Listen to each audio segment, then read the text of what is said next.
Treillis, garde à vous et discipline de fer, ces élèves n'aspirent pas à devenir soldats, mais gardes-chasse dans les parcs animaliers sud-africains.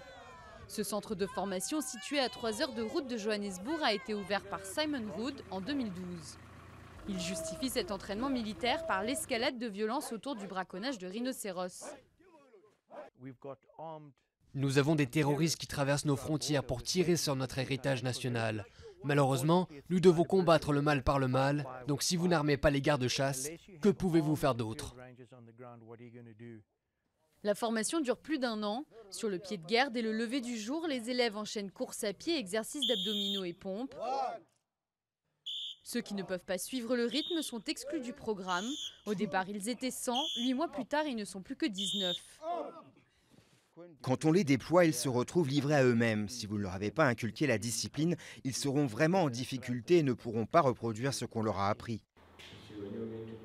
Dernière étape de la formation, le maniement des armes, d'abord sur des ordinateurs puis en situation réelle. Malgré la sévérité de la formation, les élèves estiment que cet entraînement militaire est nécessaire. C'est une guerre, car ces gens veulent les cornes des rhinocéros, donc nous devons les en empêcher. Et si nous les rencontrons et qu'ils ont une corne dans les mains, ils n'hésiteront pas à nous tirer dessus et nous devrons riposter.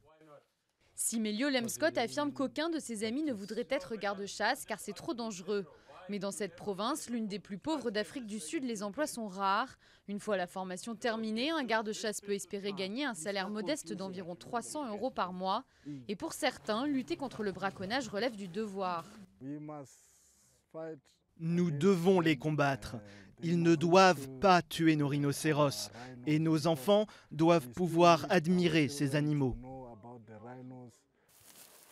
L'an dernier, plus de 1200 rhinocéros ont été tués pour leurs cornes, un nombre record en Afrique du Sud.